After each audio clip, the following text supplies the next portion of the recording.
নজর রাখবো যে খবর থেকে ইডেন থেকে সরছে কেকেআর এর ম্যাচ 6 এপ্রিল কেকেআর বনাম লখনৌ সুপার জায়ান্টসের ম্যাচ রয়েছে এবং 6 এপ্রিল রামনবমী এবং সেই কারণে নিরাপত্তার কারণে ম্যাচ সরানোর সিদ্ধান্ত নেওয়া হয়েছে। গুয়াহাটিতে সরানো হচ্ছে এই ম্যাচ।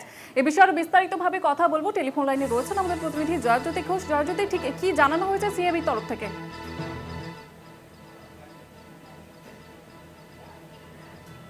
জয়জ্যোতি, শোনা যাচ্ছে? হ্যাঁ, ঠিক কি জানা যাচ্ছে?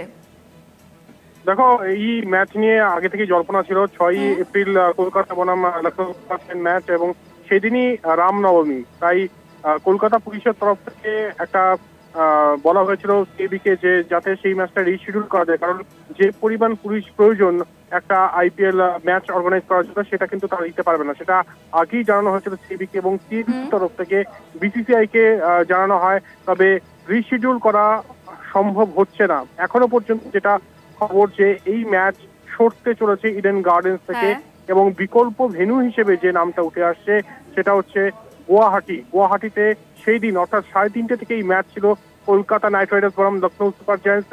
সেই একই দিনে সম্ভবত ম্যাচ হতে চলেছে গুয়াহাটিতে। অবশ্যই এটা কলকাতা ক্রিকেট অনুরাগীদের জন্য খারাপ খবর।